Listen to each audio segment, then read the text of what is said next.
noite. Tudo bem? Vou puxar um pouquinho para frente que está muito longe aqui. Tô bem. Ficou muito longe, aí não dá pra... Tudo bem com vocês? Não? O pastor tá longe, ninguém fica bem. Bom, queria novamente agradecer a oportunidade de estar aqui falando a vocês, né? Para quem não me conhece, eu sou o Vilmar.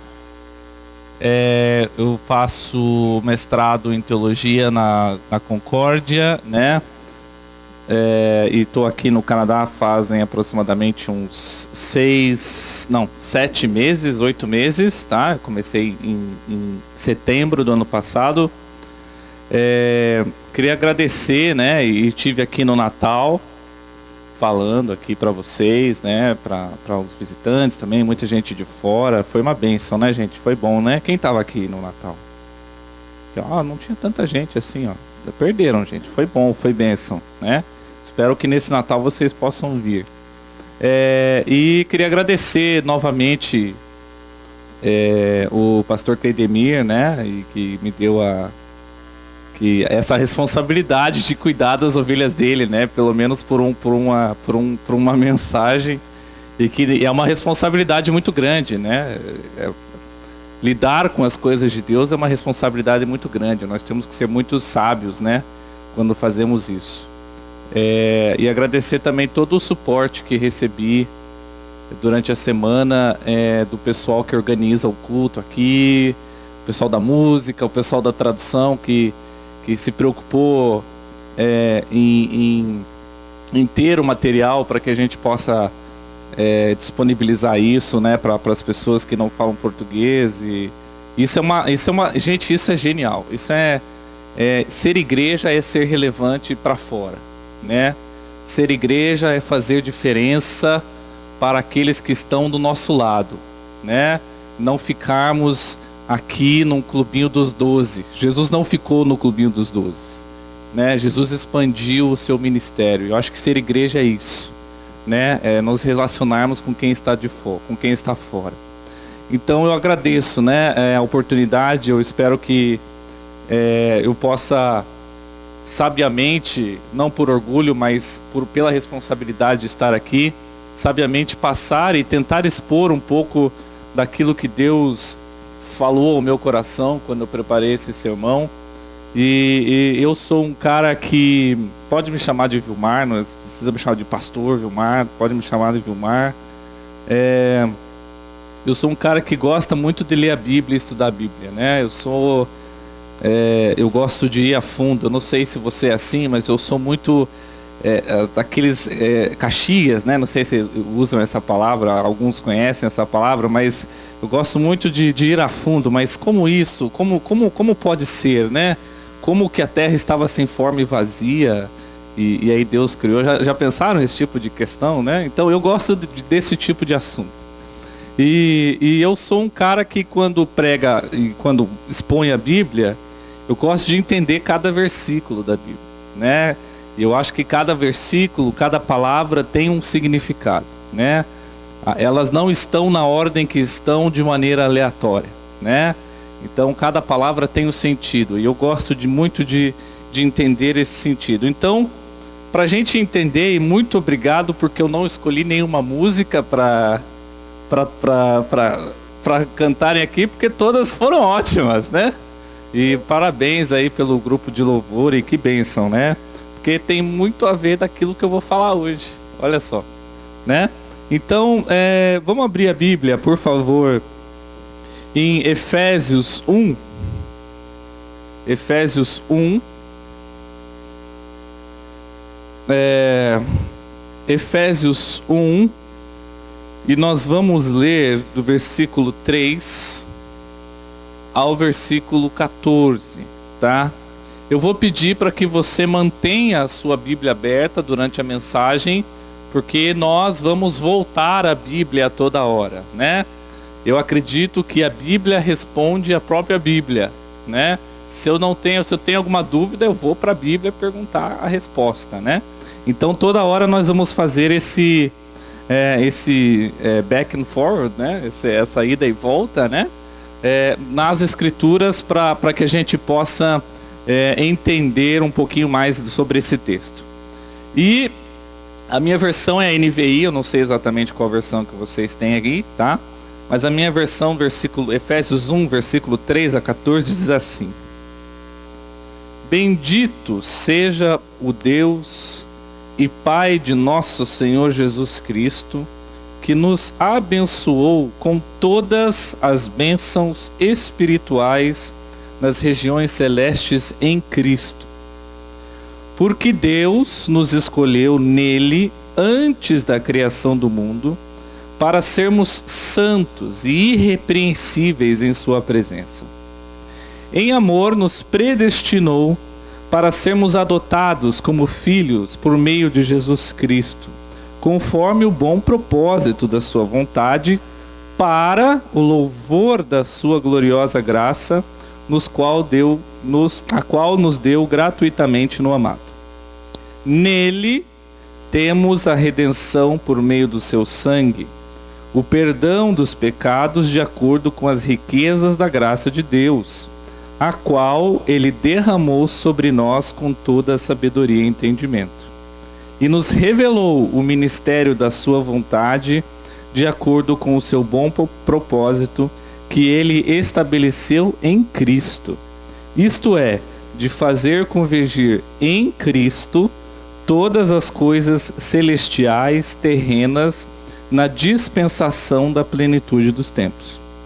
Nele fomos também escolhidos, tendo sido predestinados, conforme o plano daquele que faz todas as coisas segundo o propósito da sua vontade, a fim de que nós, os que primeiro esperamos em Cristo, sejamos para o louvor da sua glória.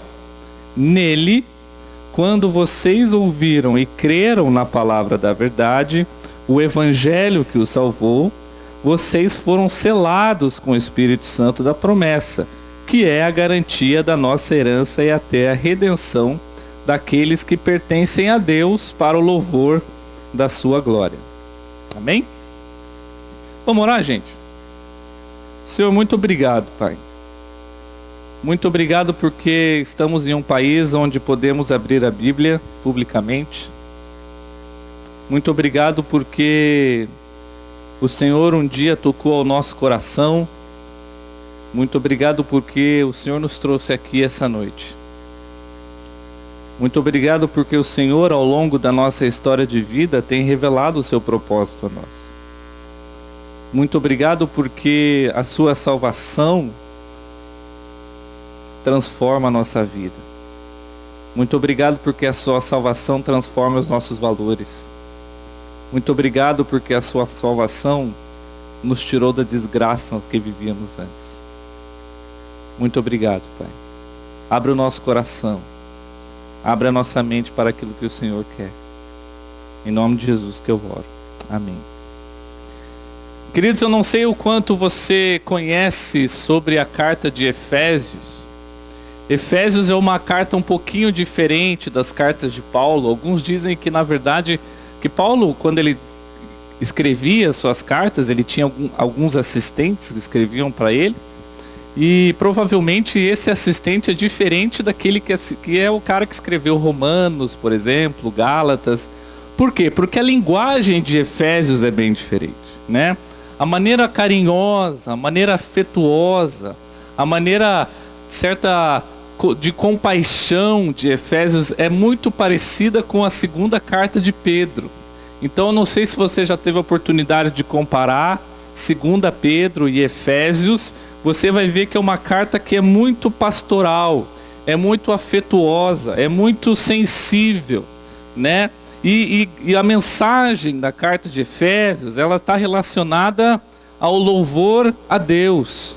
Assim, nós precisamos entender que o livro de Efésios, ou seja, a grande mensagem de Efésios, está centrada em um ponto principal, que é a reconciliação cósmica que nós teremos com Cristo.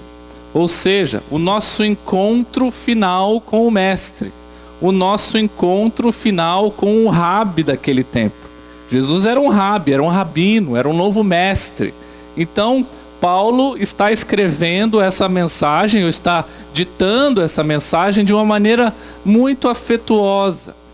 Uma das coisas mais interessantes sobre a igreja de Éfeso, né, é que era uma igreja, era uma cidade, era uma igreja muito peculiar, né? Então a ideia é que Éfeso estava no meio, era uma cidade rica, era uma cidade que tinha acesso digamos, era uma Nova York da época, era uma cidade global da época, acesso a várias culturas, gente do mundo inteiro, né? Tudo era grande, tudo tinha uma escala muito maior em Efésios. E a igreja não era diferente. A igreja era uma mistura de tudo que é gente.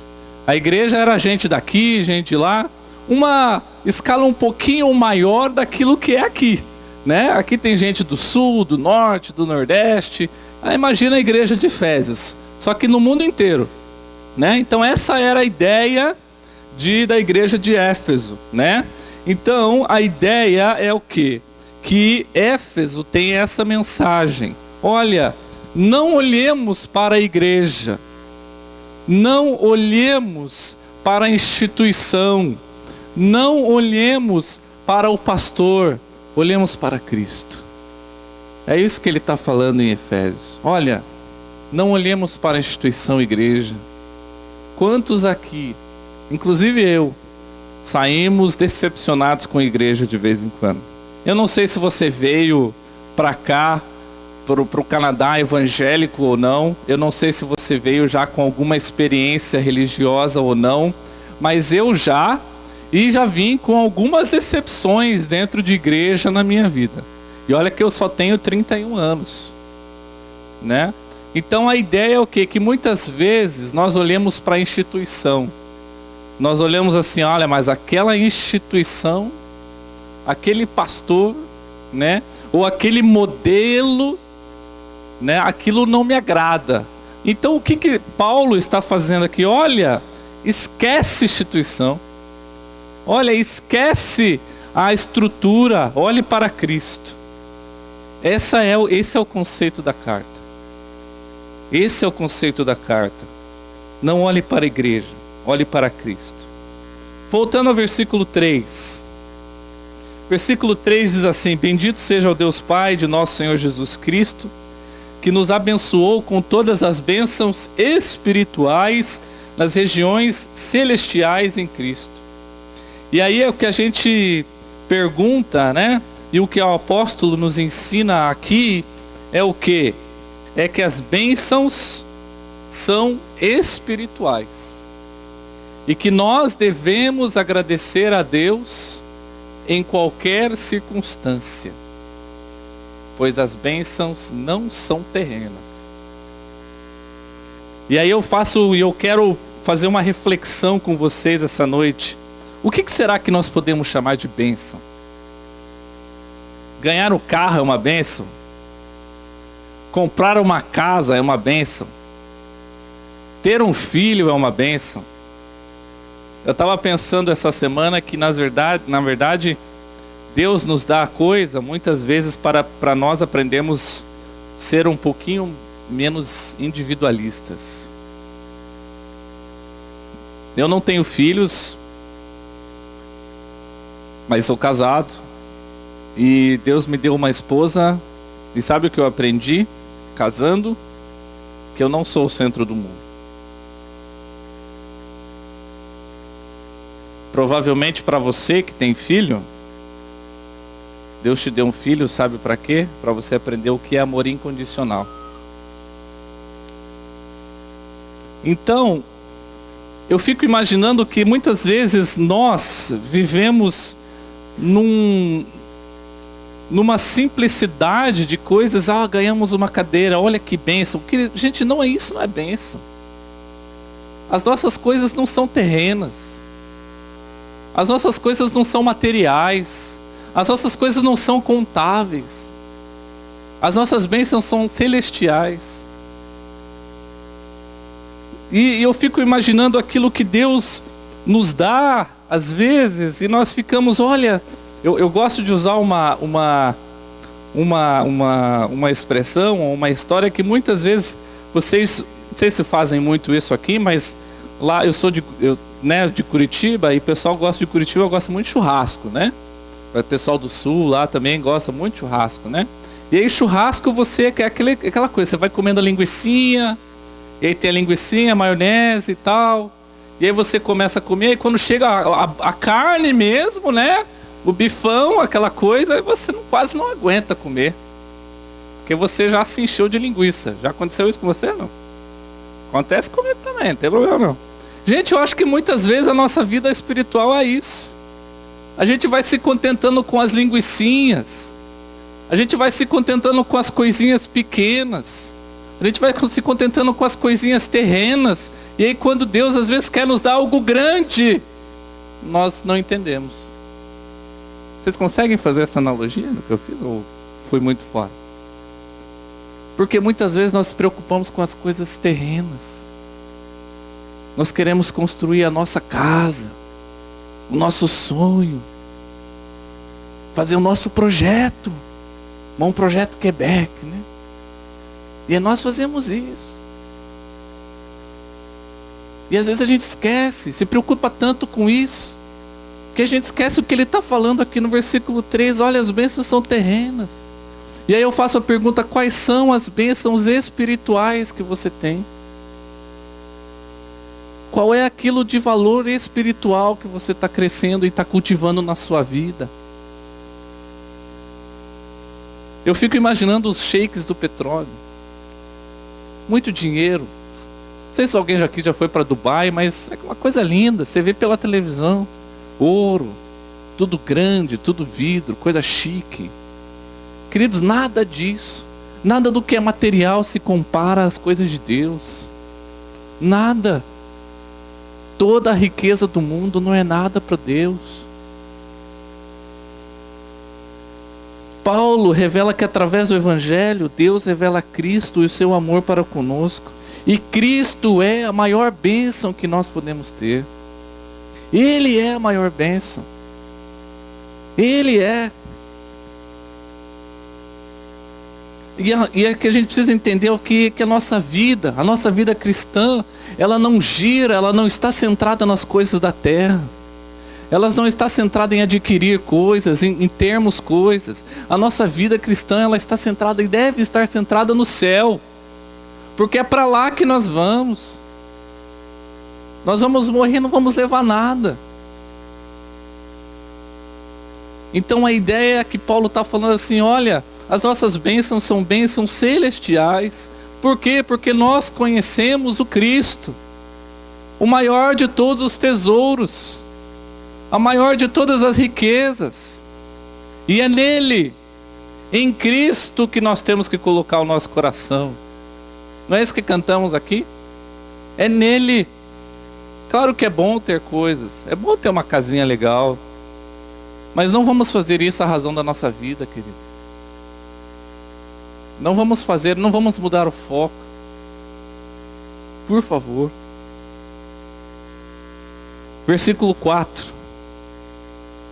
Volta lá na sua Bíblia, versículo 4 diz assim: porque Deus nos escolheu nele antes da fundação do mundo para sermos santos e irrepreensíveis em sua presença. Paulo aqui indica o primeiro propósito para que nós fomos criados, para sermos santos e irrepreensíveis em sua presença. Cantamos aqui que somos criados para o quê? Para a glória de Deus. Essa é a razão da existência humana. Essa é a razão da nossa existência, porque vivemos para a glória de Deus, porque existimos para a glória de Deus, não porque Deus precise de nós para gloriar, mas nós vivemos para a glória de Deus. Tudo que nós temos que fazer para a glória de Deus, existir para a glória de Deus, e nós precisamos pensar nisso. Então esse é o primeiro propósito.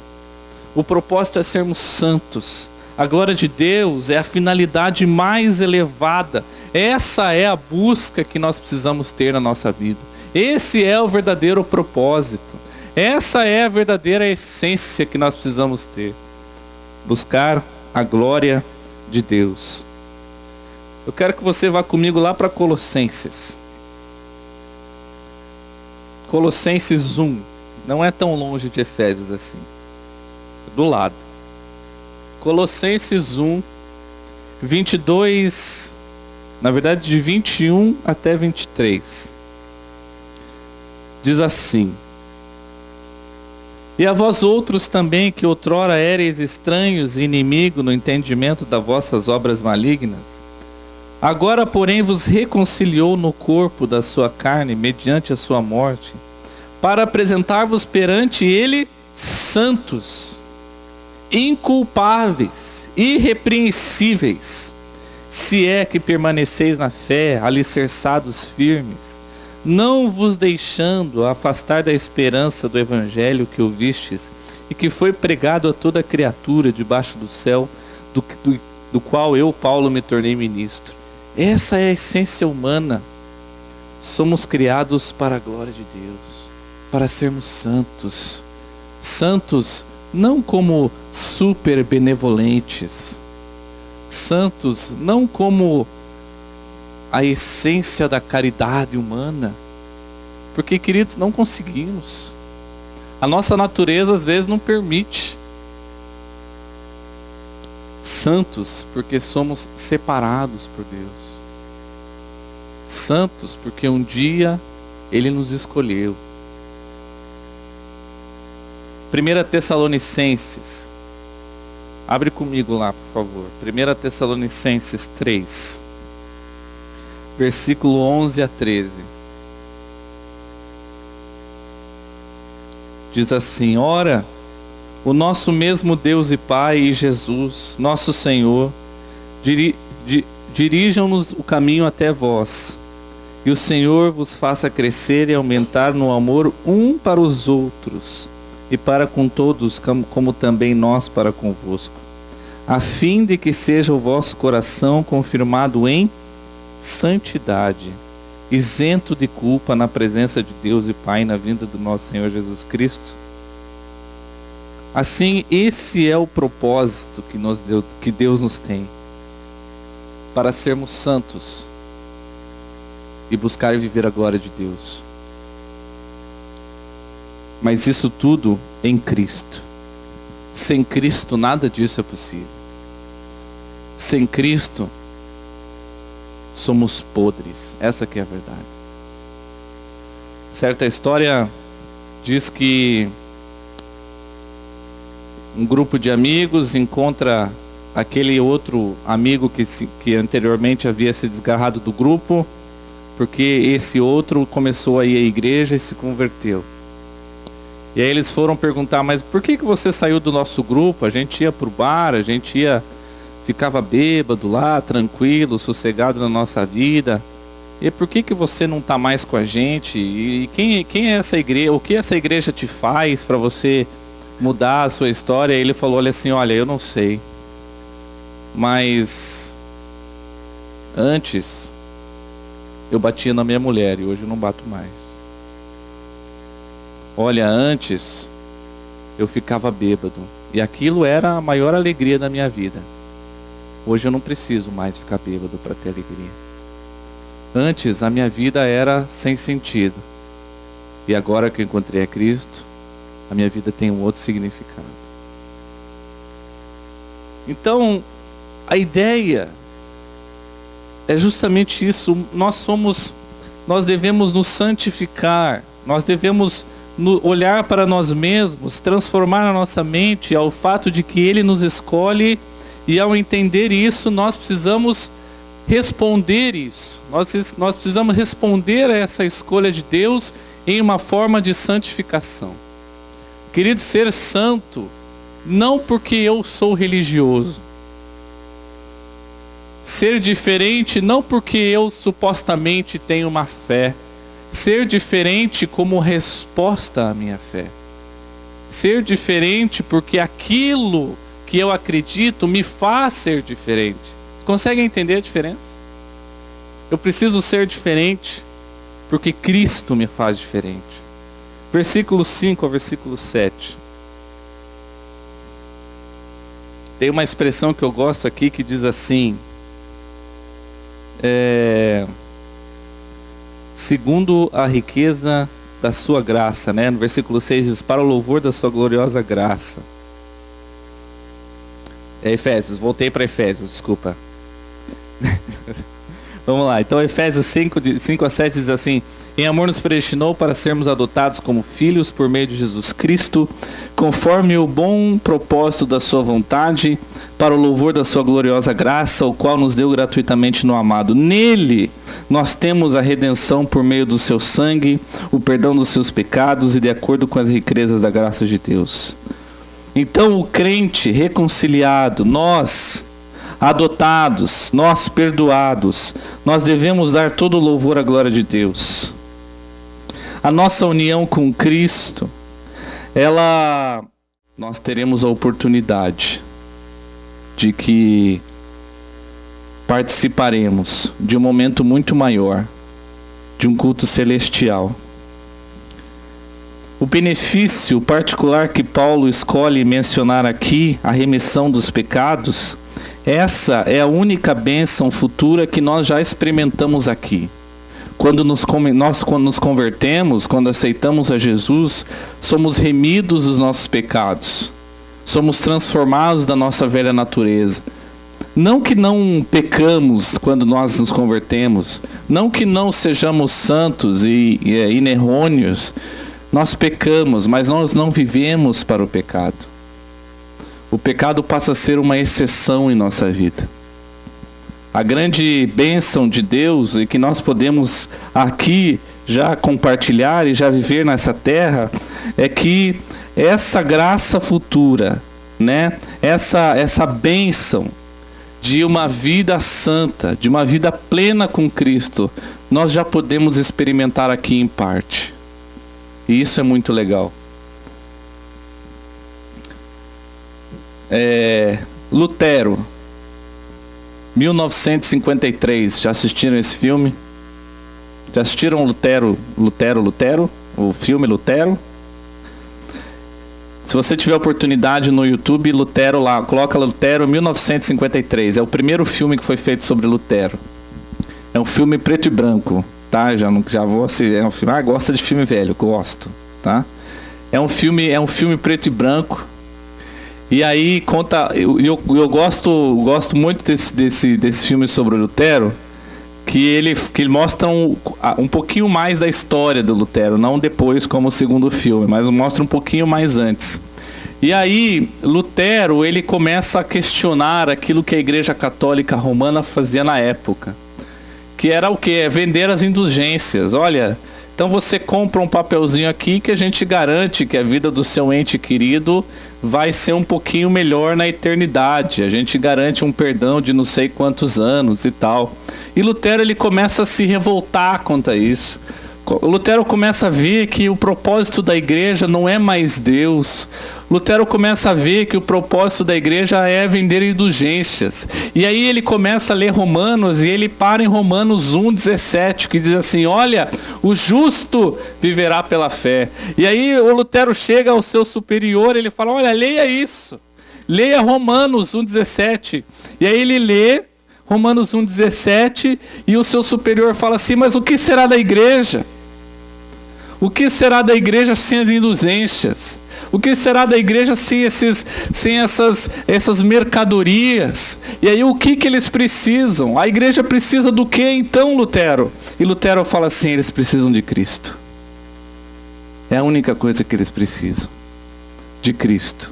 Lindo esse filme, lindo essa parte, merece ver.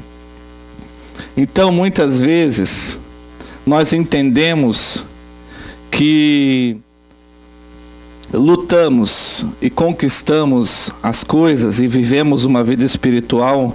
Infelizmente, às vezes, aprendemos assim. E eu sei que isso não acontece aqui nessa igreja, mas muitas vezes nós aprendemos a ter uma vida espiritual a desenvolver uma vida espiritual para que possamos ser salvos depois. Queridos, não é assim que funciona. Nós não conseguimos barganhar com Deus. Não existe nada que nós possamos fazer, absolutamente nada, que nos garanta a salvação, que nos compre o lugar eterno, se não for o sangue de Cristo, meu amigo.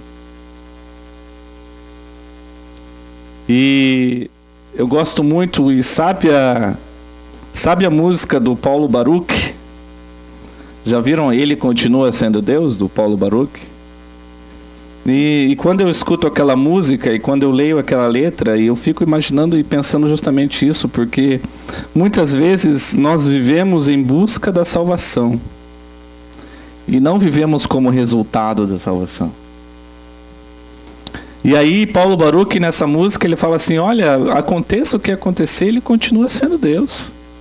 Se tudo der certo, Ele continua sendo Deus. Se tudo der errado, Ele continua sendo Deus. Se não acontecer nada, Ele continua sendo Deus. Eu preciso ensinar uma coisa, isso pode ser bem polêmico para você. Eu queria dizer o seguinte, Deus faz o que Ele quer, quando Ele quer, da maneira que Ele quer e com a pessoa que Ele quer. Deus está acima da nossa inteligibilidade. É isso mesmo, acho que é assim. Nós não conseguimos compreender Deus totalmente.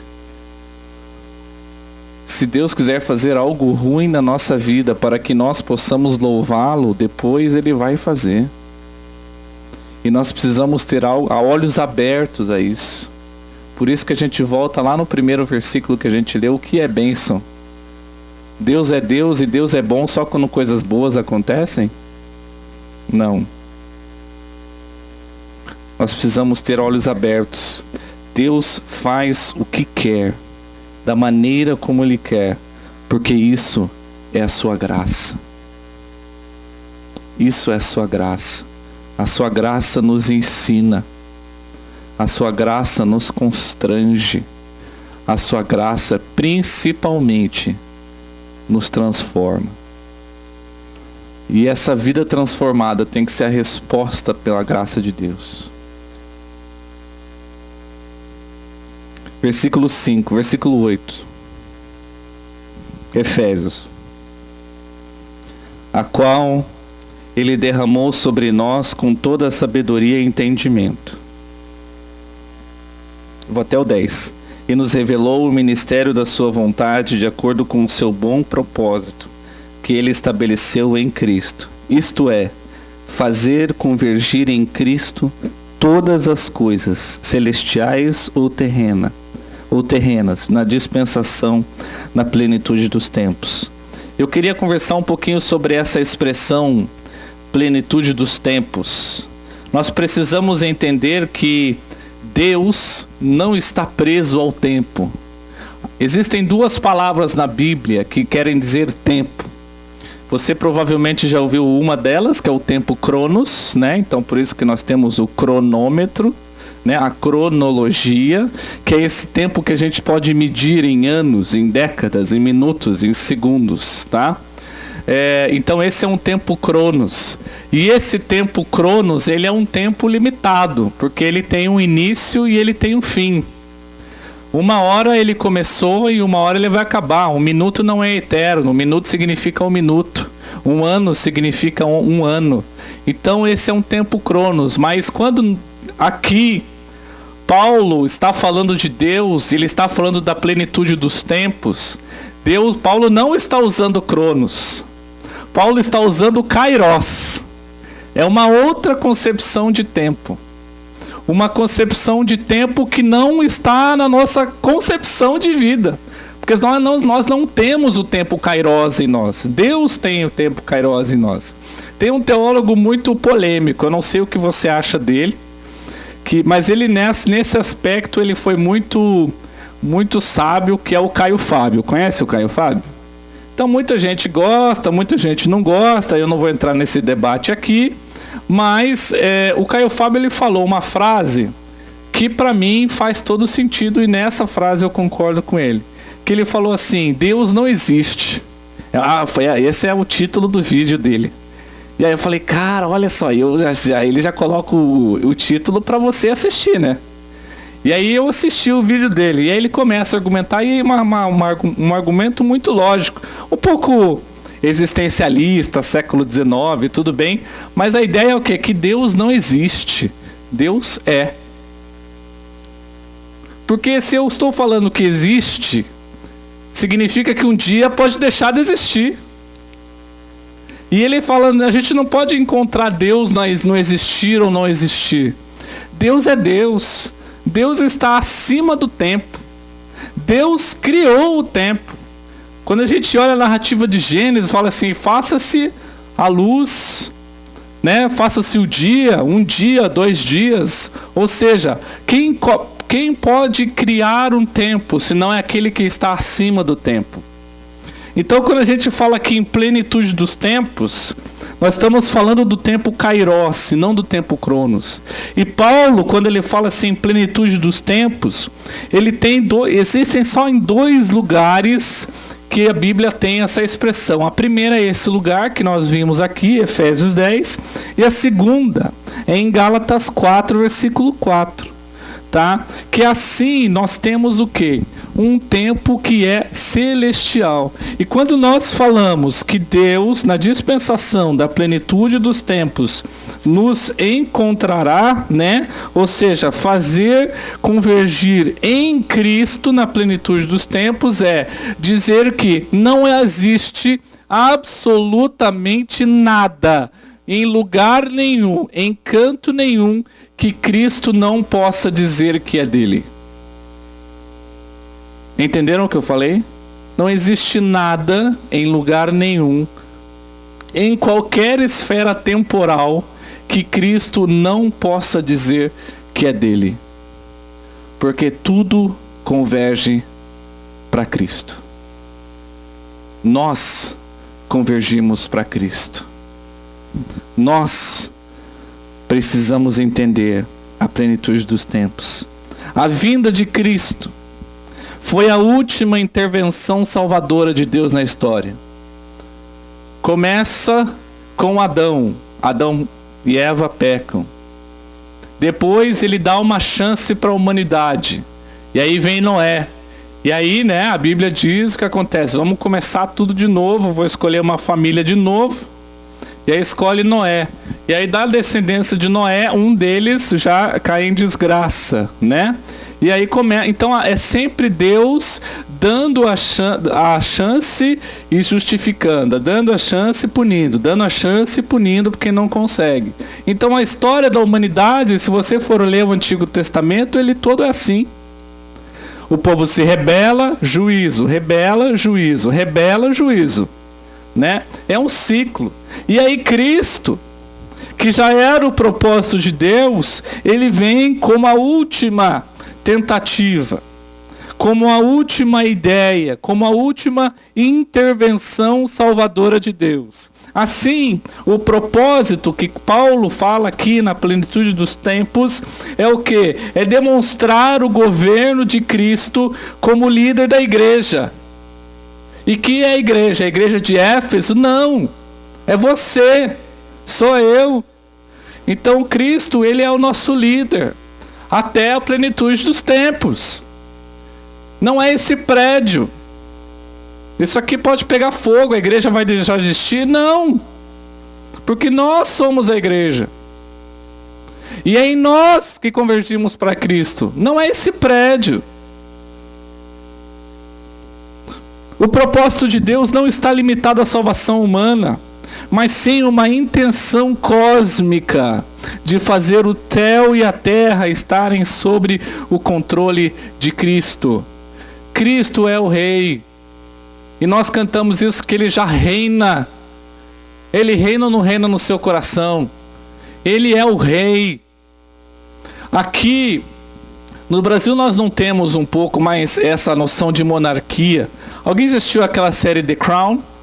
Assistiu? Maravilhosa essa série. E uma das coisas que eu aprendo com assistindo The Crown é o que? Existe a figura do rei. E para os ingleses, a figura do rei é aquela que tem que ser respeitada ao máximo. É a autoridade que não se questiona. Por quê? Porque na figura do rei está a autoridade. Nós no Brasil não temos isso. Nós aqui talvez seja um pouco difuso. Mas quando eu entendo e quando eu vejo isso, muitas vezes nós não entendemos o conceito de Deus como Senhor da nossa vida, porque não lhes damos ou não damos a Deus o conceito de autoridade que Ele merece. Ele é rei. Jesus não é o parceiro para andar de skate. Jesus não é o amigão que me dá uma bênção aqui de vez em outra. Ele é rei. E rei é o que? Autoridade. Rei é respeito. Rei é submissão.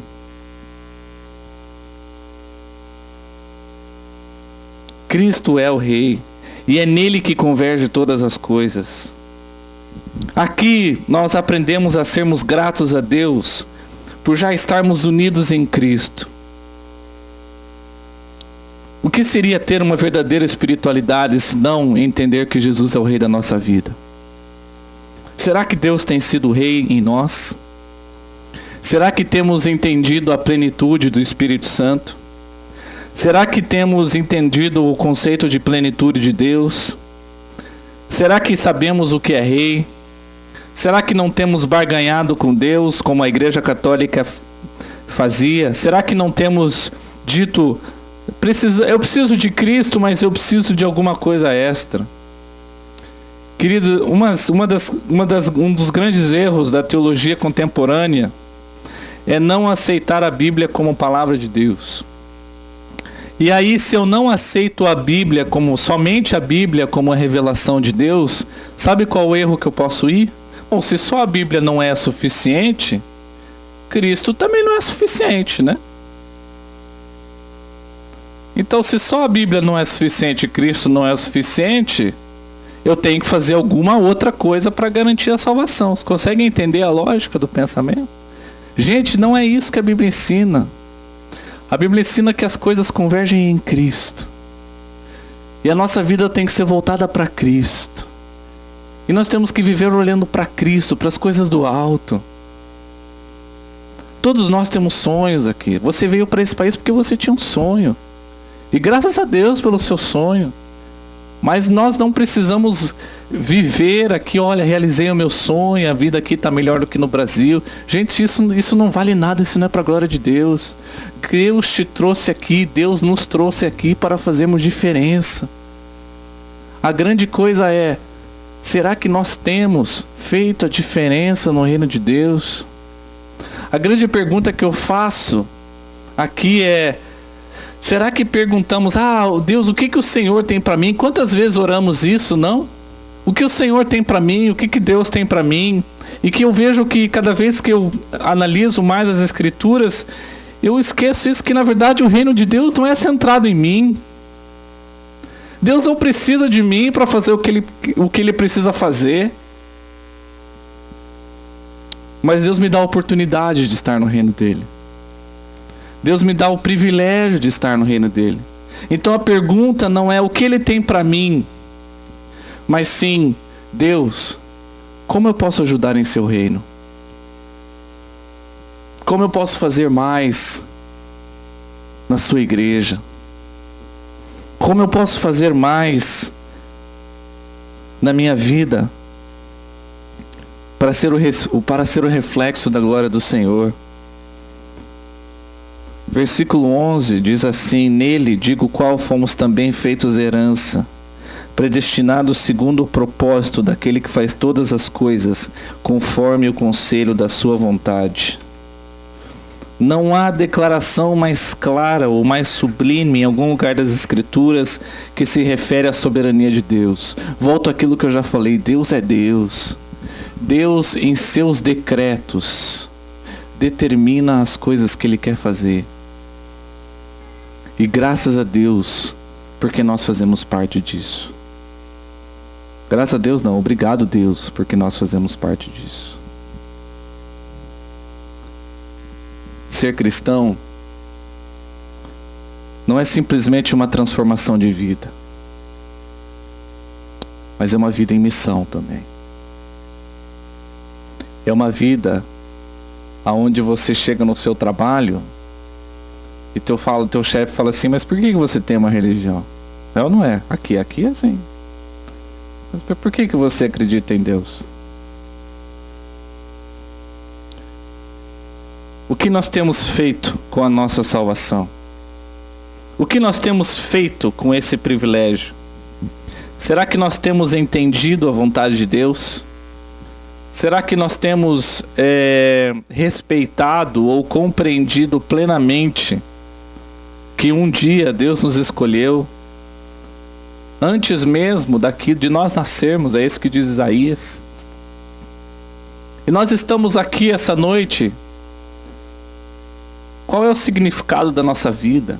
Essa é a grande pergunta. Estamos vivendo para a glória de Deus? Estamos deixando Ele ser rei em nossa vida? Estamos contribuindo para a sua obra? Queridos, louvemos ao Senhor. É isso que cantamos hoje aqui. Louvemos ao Senhor. E sabe como que você pode louvar ao Senhor? Sendo vida na vida de outras pessoas, transformando corações. A Páscoa está aí. Um chocolatinho para o vizinho não faz mal. Eu vi um vídeo do Tim Hortons essa semana. E o Tim Hortons, ele fez uma proposta que é assim: você conhece o seu vizinho? Já viram esse vídeo no Facebook? Você conhece o seu vizinho? E aí o Tim Hortons, ele dá o café, põe uma mesa, e aí ele chama o vizinho. Ele fala assim, você conhece o vizinho de baixo? Não, não conheço. Então é agora. Aí chama o vizinho, aí eles tomam um café e se conhecem.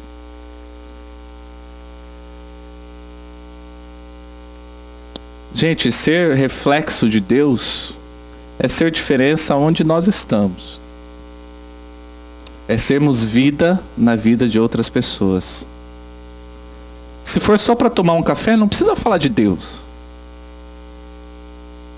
Toma um café, convive com a pessoa. Mostra quem você é. Mostra aquilo que Deus fez. Só isso já é bênção. Feche seu olho.